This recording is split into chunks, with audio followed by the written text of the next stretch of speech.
歡迎嚟到我哋嘅山手祭度啦。我同大家介紹下我哋山手祭嘅咩先。相信大家行山嘅時候咧，都會見到標距柱嘅。咁但係傳統嘅標距柱咧，就唔夠引人注目喎，因為佢淨係俾到你知道大概你條山徑邊一個地邊一個路段啦，但係就唔好同你講到其實喺詳細嘅地方入邊。咁咧就而家就呢個 project 咧，就係我同埋呢個香港大學嘅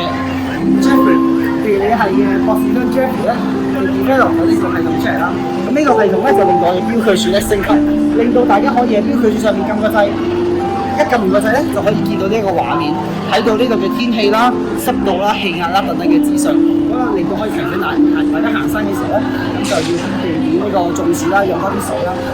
同埋咧，若當然咧就可以撳喎，撳完之後咧都係呢個附近嘅氣象站啦，大概嗰個微氣候發生乜嘢事情。咁呢一方面咧就可以交俾 Jeffrey 講多少少啦。咁關於微氣候方面啦，咁其實我哋喺唔同嘅營地啦，都會安裝一啲全天候嘅一個自動氣象站啦。咁我哋會量度除咗氣温同埋濕度之外，都有風向、風速啦，同埋啲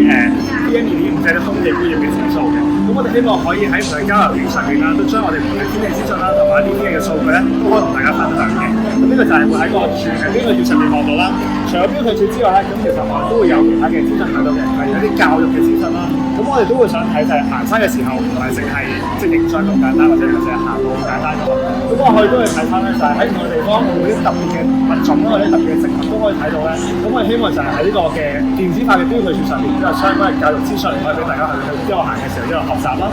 最後都有一個好緊要嘅 feature 啦，咁就係我哋有一個嘅逃生路線嘅地圖。咁好多時我哋行山咁唔係個個都咁熟路㗎嘛，有機會行到半路嘅時候，突然間行到轉彎，或者我要落雨嘅時候，我要行呢個方向離開先至最好咧。咁究竟向左行定向右行最方便咧？咁我哋喺呢個嘅地圖上面都會望到就係話，假設我而家左邊係大約行150米就落到山啦，另一邊可能要行2公里先落到山嘅。咁我哋嘅遊人嘅人士啦，或者唔同嘅行山者咧，都可以根據翻我哋啲唔同嘅貼士啦，或者我哋嘅指引，就去揀翻自己最適合嘅路線去離開呢個山徑嘅地方。